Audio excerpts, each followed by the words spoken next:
Welcome to the Lost Sci-Fi Story channel. If you're ready, let's begin today's story. The personnel files arrived at 600, which was, in Serath Kael's professional opinion, an entirely reasonable hour to begin administrative work, and in every other measurable sense, an act of institutional cruelty. She had been awake since 5:30, which did not improve her position on the matter. The sovereign consensus ran on Coalition Standard Time, a temporal framework agreed upon by 7 species after 11 years of negotiation, and one spectacular incident involving a Velhari delegation that had shown up to a summit 40 hours early and eaten most of the catering. And the result was a 26-hour cycle that satisfied no one completely and offended no one sufficiently to reopen the debate. Serath had adapted to it the way she adapted to most things, with discipline, competence, and a private running commentary she shared with no one. She settled at the central terminal in the processing bay with a container of thar broth and the specific posture of a woman prepared to be professionally productive and personally miserable about it. The bioluminescent markings along her jaw and collarbone pulsed a steady, unhurried gold in the dim light of the bay, the Vori equivalent of a resting face, which humans had once described, in a cultural exchange document she had been unfortunate enough to read, as ethereally unsettling in a way that is probably not intentional. She had forwarded that document to her superior with a single line of commentary, and received back a response indicating that diplomacy was an ongoing process. Operation Hollow Frame required a combined species tactical force, and evaluating that force was her responsibility. She had done this before, 17 campaigns, 11 requiring multi-species coordination. She knew the rhythm of personnel review the way she knew the rhythm of her own heartbeat, present, necessary, not especially interesting. You read the files. You assessed capabilities. You made decisions about unit composition with the same deliberate care you brought to anything that would determine whether people came home. Then you drank cold thar broth and considered, not for the first time, whether a different career path might have allowed for more consistent sleep. The Velhari engineering contingent came first. Their files were meticulous to the point of becoming a kind of literature. Every qualification documented, every commendation cross-referenced, every disciplinary note annotated with a counterargument filed by the officer in question, because the Velhari were constitutionally incapable of accepting an administrative record they considered imprecise. She processed them efficiently and with genuine respect for the craft of excessive documentation. The Oskai medical specialists followed, their records clinical and clean, each one organized with the particular tidiness of people who spent their professional lives making order out of biological chaos and had developed strong feelings about it. Then the Venari logistics coordinators, whose files were models of structured competence interrupted, in 3 separate cases, by disciplinary notes describing unauthorized reallocation of cargo manifests. Serath made a note to keep the Venari coordinators informed and occupied, because people who reallocated cargo unauthorizedly when they were bored were an extraordinary resource when they were not. Then the human contingent. She approached the human files with the organized optimism she brought to any task she expected to find manageable and suspected might not be. Humans occupied a specific and genuinely useful position in coalition operations. Engineers whose instincts operated at angles to established methodology. Medical personnel who improvised in ways that should not work and statistically did. Logistics specialists who located replacement components in sectors 3 days from the nearest depot through processes that, when explained, sounded implausible and when reviewed, proved successful. In combat roles, they were less frequently deployed, partly because their tactical doctrine operated on a philosophical frequency that required concentration to follow, and partly because the last joint combat exercise involving a human unit had ended with two Allied observers filing formal requests to never be briefed on the details. She processed through the first 14 human files in good order. An engineer with commendations for field adaptation that used the phrase unconventional but effective 4 separate times, which told her everything she needed to know. Two surgeons whose active zone triage hours approached the kind of numbers that should have come with a rest requirement attached. A supply coordinator described by 3 commanding officers, independently and without apparent coordination, as inexplicably effective, which was either the most useful or most alarming phrase in coalition administrative language, depending entirely on the situation. A communications specialist who had acquired 4 alien languages in 8 months, 2 of them according to a footnote by accident. She moved to the 15th file. The designation read, Lark Jonas. Rank, Senior Sergeant. Specialty, Combat Advisor. She opened the service history with the same attention she had brought to every file before it. The bioluminescent markings along her jaw stopped pulsing. She read the first campaign entry, then the second. Then, at the third, she made the executive decision to set down her thar broth and simply exist with the information for a moment, because processing it dynamically while also continuing to function seemed, for the first time in a long professional career, like an unreasonable expectation to hold of herself. 9 entries, not participations, not survivals, commands. Each one documented with the flat, detailed precision of official military record. Unit composition, operational parameters, tactical decisions, outcomes. And each outcome was a victory, noted in the same administrative register as his equipment certifications, as though the 2 categories of information occupied equivalent levels of significance, as though winning 9 separate military campaigns was the kind of thing a file mentioned between his atmospheric pressure tolerance rating and his language competencies. She read the designation again. Combat Advisor, not Commander, not Decorated Officer. Combat Advisor, as though 9Battles were a footnote to a career that had elected, for reasons the file did not yet explain, to become quieter than its own record. She flagged the file. She did not move on to the 16th for quite some time. The interview request Serath sent through official channels was formatted as a standard personnel evaluation, which was accurate in the way that describing a controlled detonation as a chemistry demonstration was technically accurate. She had written it at 800, revised it once to remove phrasing she considered insufficiently neutral, revised it a second time to reinsert a version of that phrasing that was marginally more neutral, but conveyed the same underlying intention, and transmitted it at 8:14, with the particular satisfaction of a woman who had said exactly what she meant, while appearing to say something considerably more administrative. The response came back in 4 minutes. Confirmed. 900. No rank acknowledgement. No formal closer. No indication that the person on the receiving end of a direct communication from his new commanding officer had experienced the event as anything other than a scheduling update. Serath read the 2 words 3 times, arrived at no new information, and spent the remaining 41 minutes until 900 reviewing tactical projections for Operation Hollow Frame, with the focused efficiency of someone who was absolutely not thinking about anything else. He arrived at 8:58. She noted the time because she noted everything, and because the Vori had a saying about punctuality that translated, approximately, as, "A person who arrives early has already decided what they think of the situation." 2 minutes was specific. 2 minutes was not anxious and not aggressive. It was the arrival time of someone who had finished everything they needed to finish before coming, and saw no reason to stand in a corridor when a chair was available. He was not what she had expected. She was aware, registering this, that she had formed expectations, which was itself useful information about the effect a personnel file could have on an otherwise disciplined mind. She had not intended to construct an image.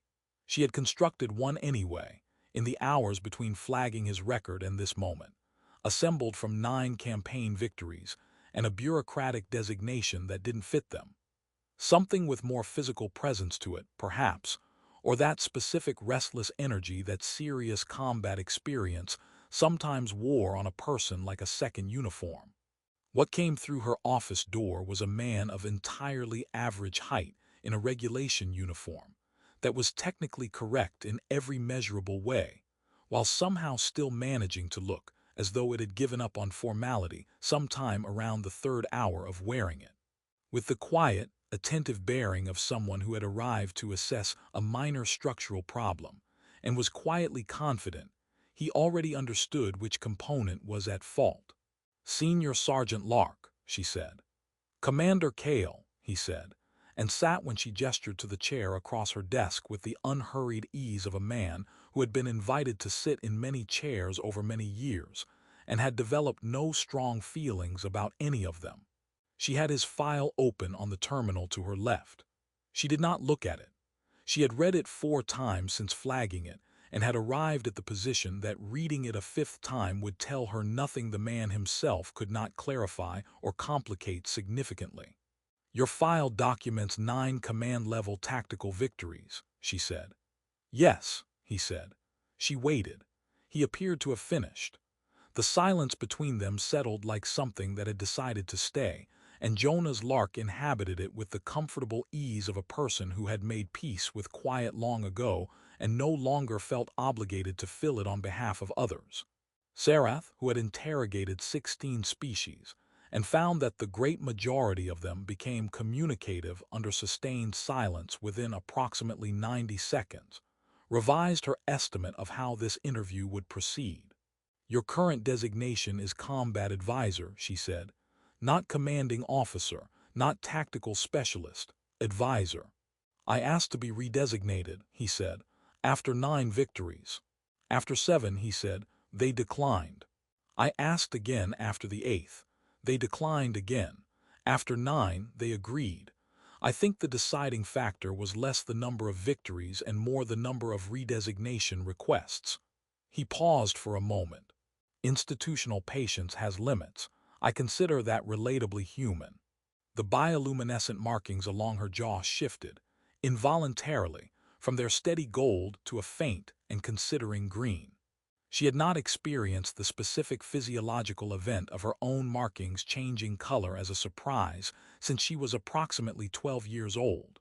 She noted it, controlled it, and moved forward with the composure of a woman who had decided the event had not occurred. "The designation change," she said, "was the objection to command or to the documentation requirements that follow command?"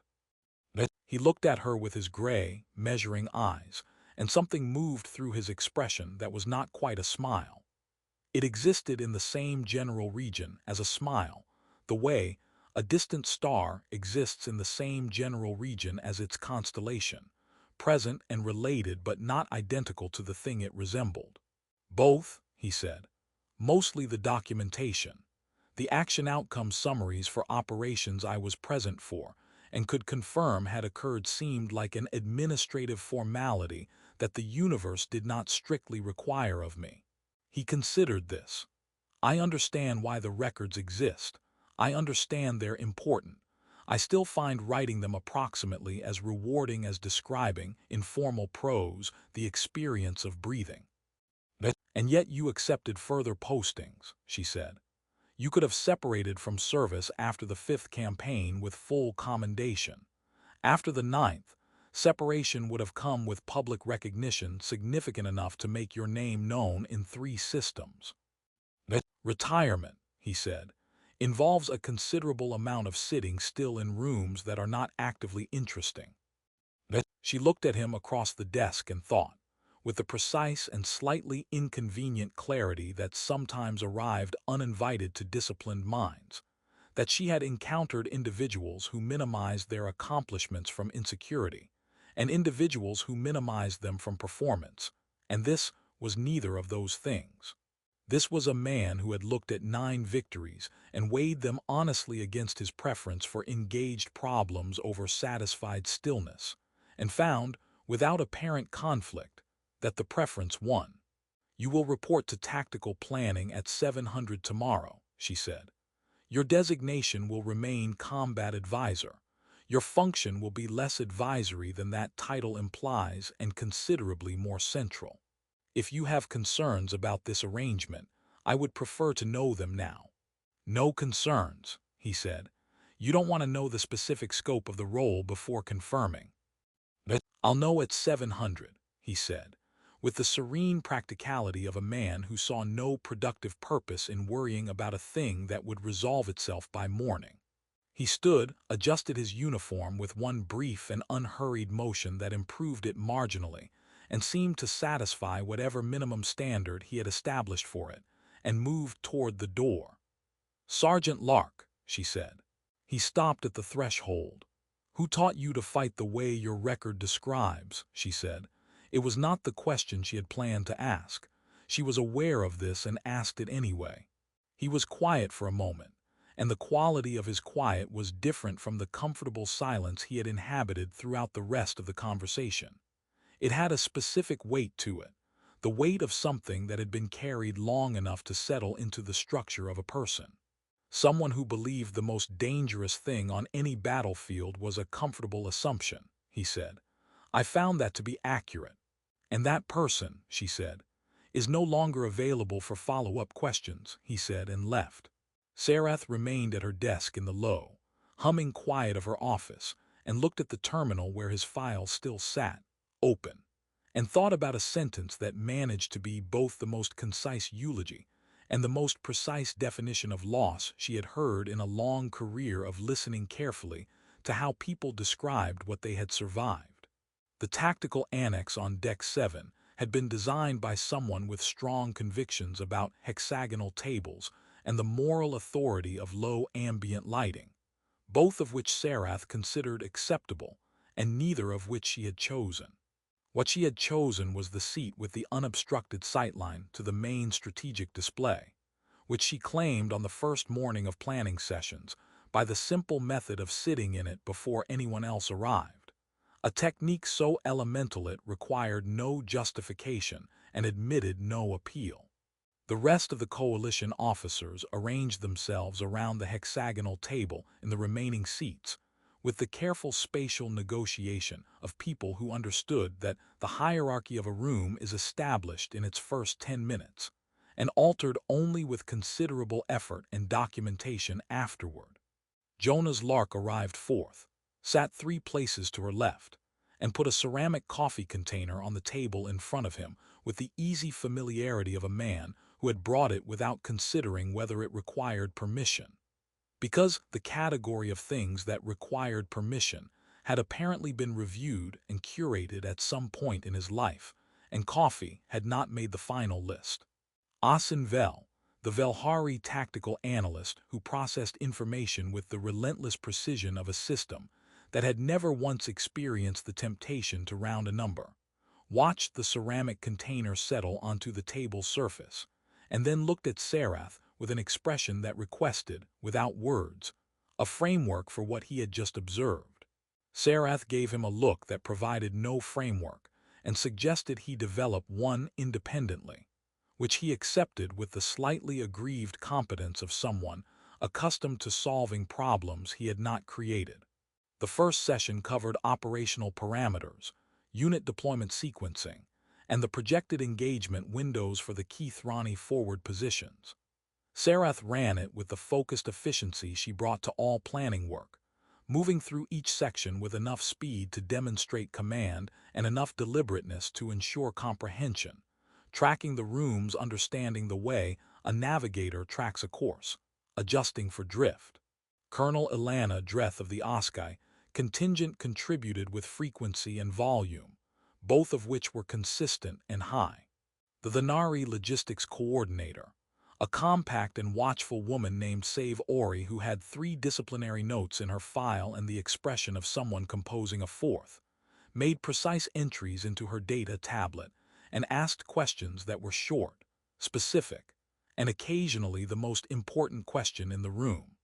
Asenvel produced analysis at a rate that would have been impressive if he had shown any signs of finding it effortful, which he did not. Jonah's lark said 4 things in the first 2 hours. Each of them caused a brief, specific silence before the room continued.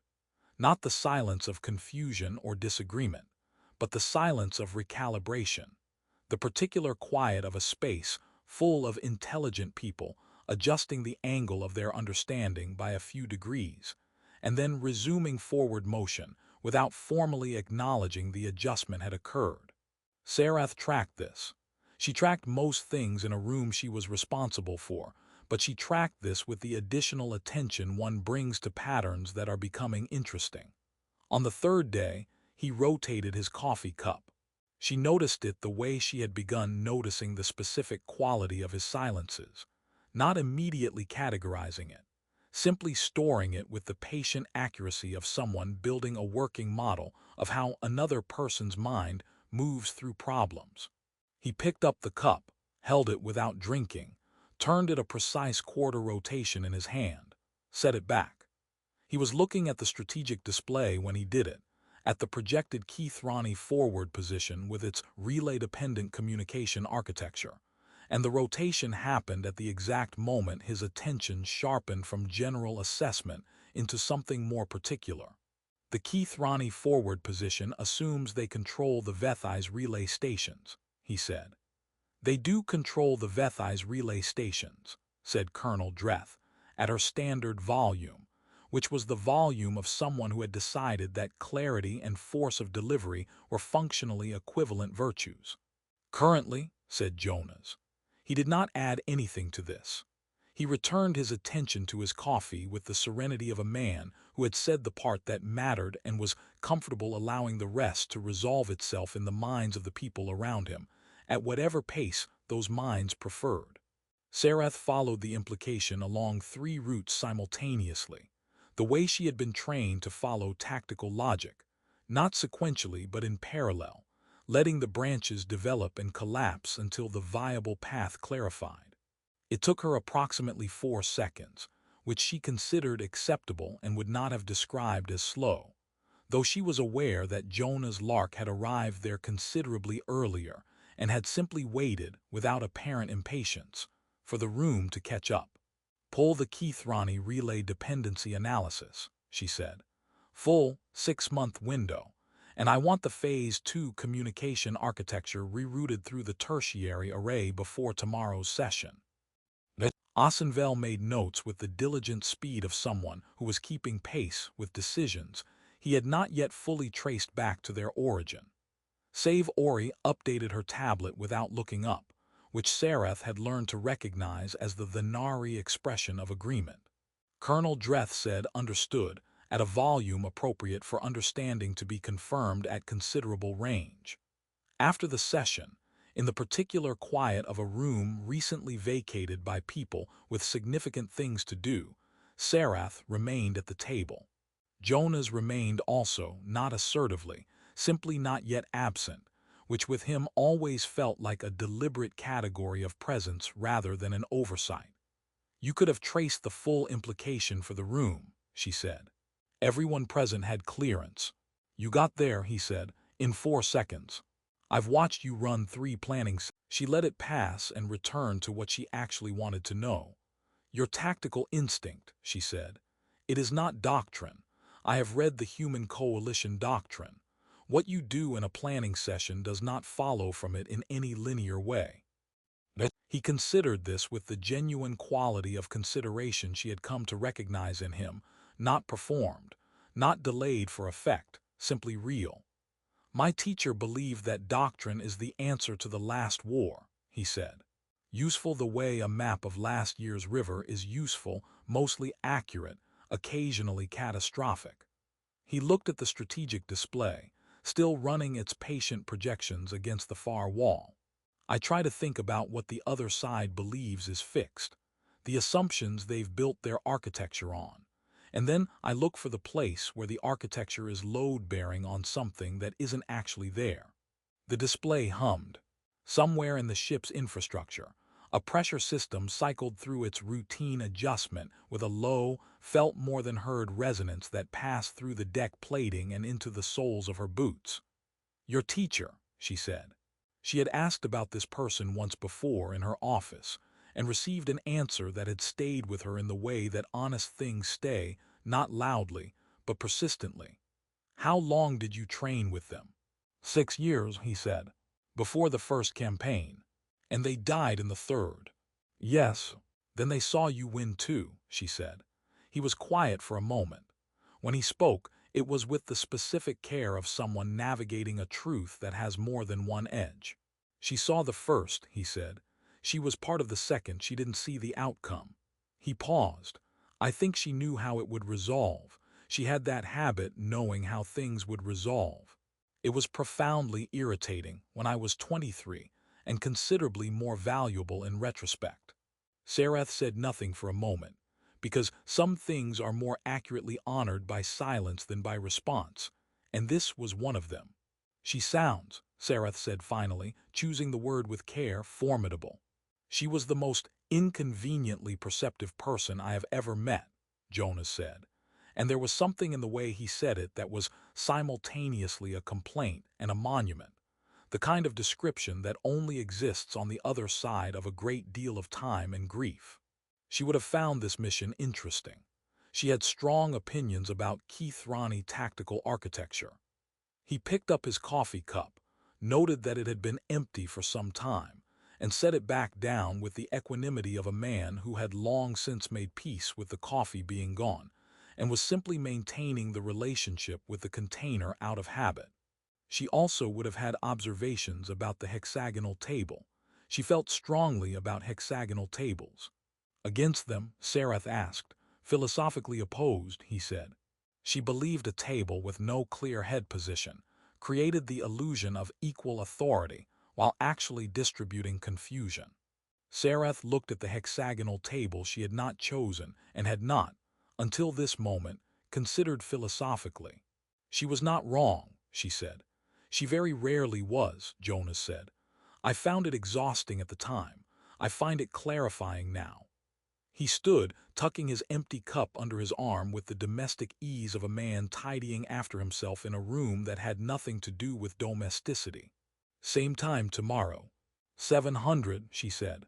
He nodded and left, and Serath sat in the low light of the empty annex with the strategic display still running its patient, indifferent projections, and thought about a woman who had been philosophically opposed to hexagonal tables, and had known how battles would resolve before they finished, and who had died early enough that 9 victories had accumulated without her, and whether that was the kind of weight a person carried differently than other kinds, or simply the same way, quietly, for a very long time. Operation Hollow Frame began on a Tuesday, which Jonas Lark mentioned was statistically his least favorite day to commence large-scale military engagements. A statement that caused Ossenfeld to spend the first 20 minutes of the operational window running a cross-reference day-of-week analysis on coalition engagement outcomes before arriving at the conclusion that there was no meaningful statistical basis for this preference. At which point Jonas said, "I know," in the tone of a man who had raised the point exclusively for his own quiet entertainment and had received from it everything he required. Serath had noted that morning that he had not brought coffee to the command deck. She filed this without comment, because commenting on it would have required explaining that she had developed, over the preceding weeks, a detailed working knowledge of his cognitive tells, the cup rotation, the quality of his silences, the specific flatness his voice adopted when he had already resolved a problem the room was still formulating. And explaining this would have required her to account for the attention that had produced it, which she was not prepared to do in a room full of coalition officers at the commencement of an active operation. She was, however, aware of it, with the particular clarity that comes from having stopped pretending, even privately, that a thing is not the thing it is. The first 6 hours ran with a precision that gave her the specific unease of a person waiting for the floor to demonstrate that it had always been a trap.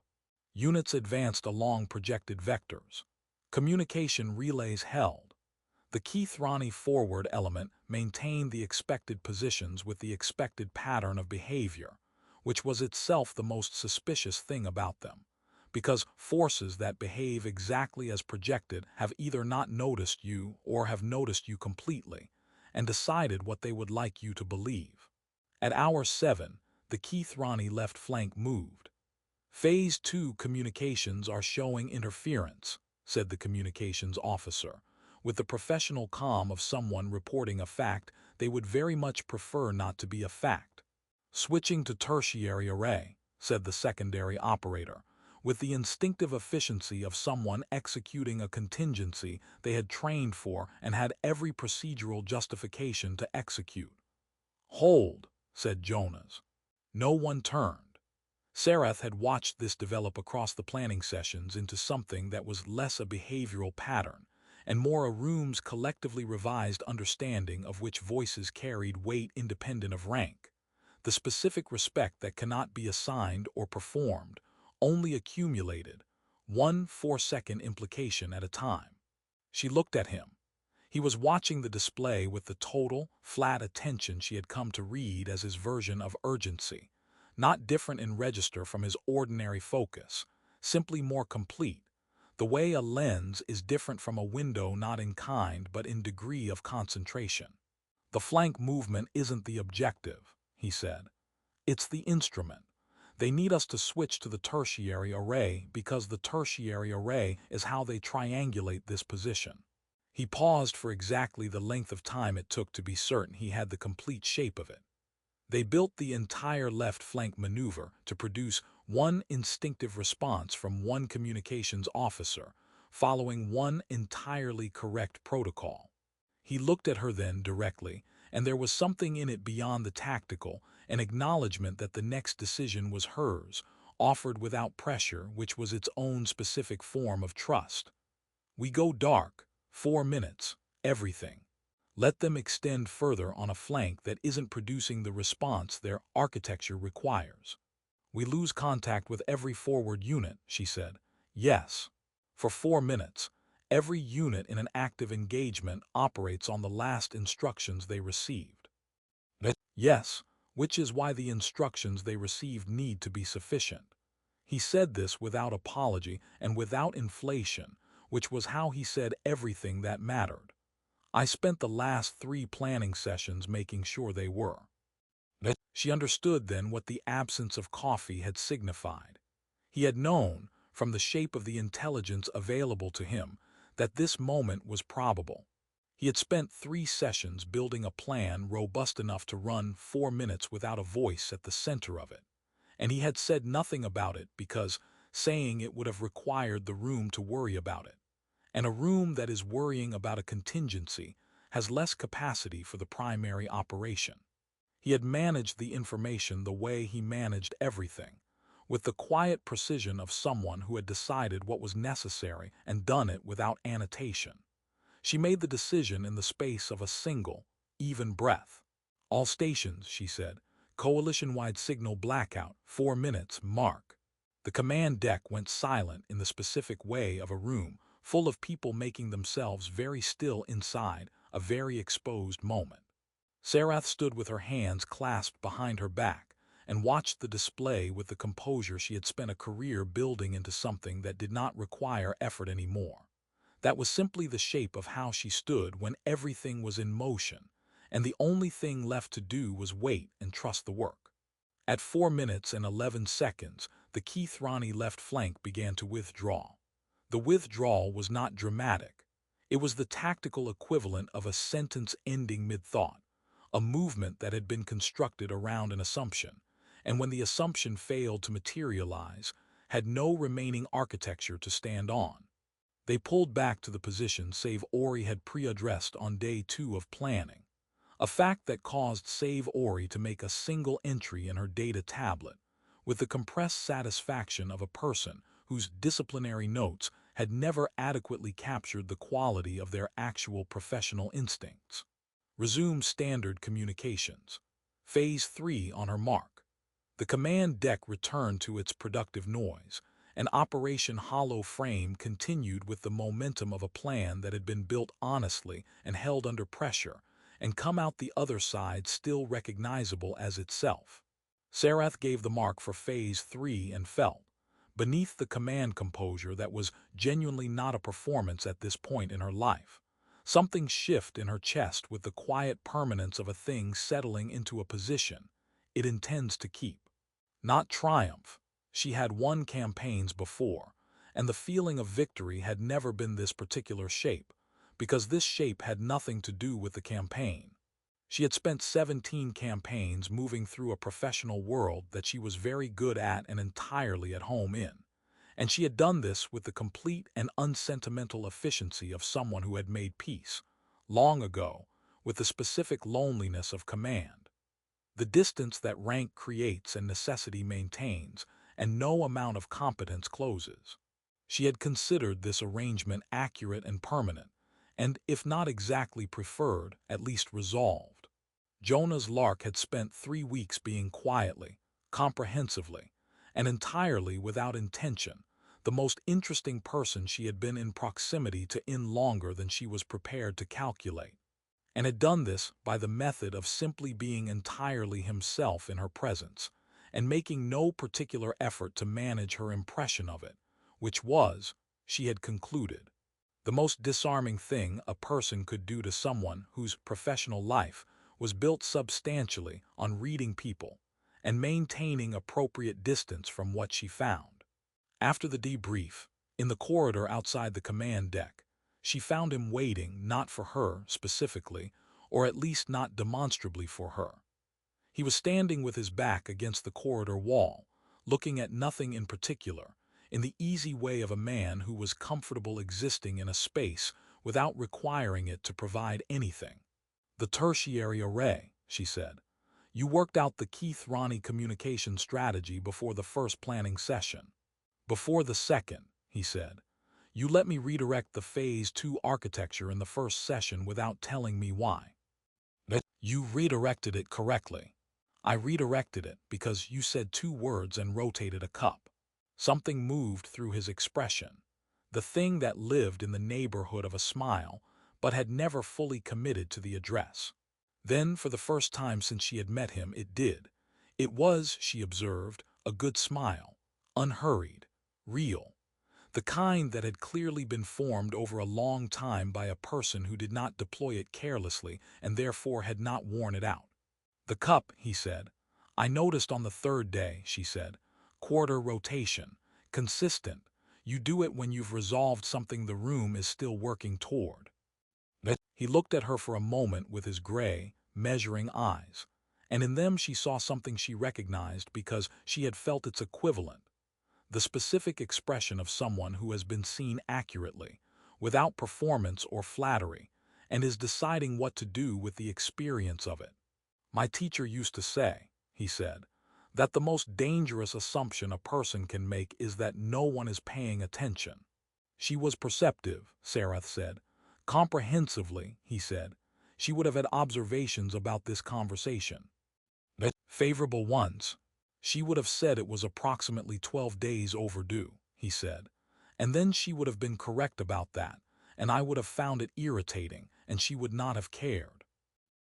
The corridor hummed with the low, constant resonance of a ship that was very large and very alive and entirely indifferent to the specific human and Vori standing in its passageway arriving, unhurriedly, at something neither of them had planned, and both of them had, in their separate and disciplined ways, already acknowledged to themselves as inevitable.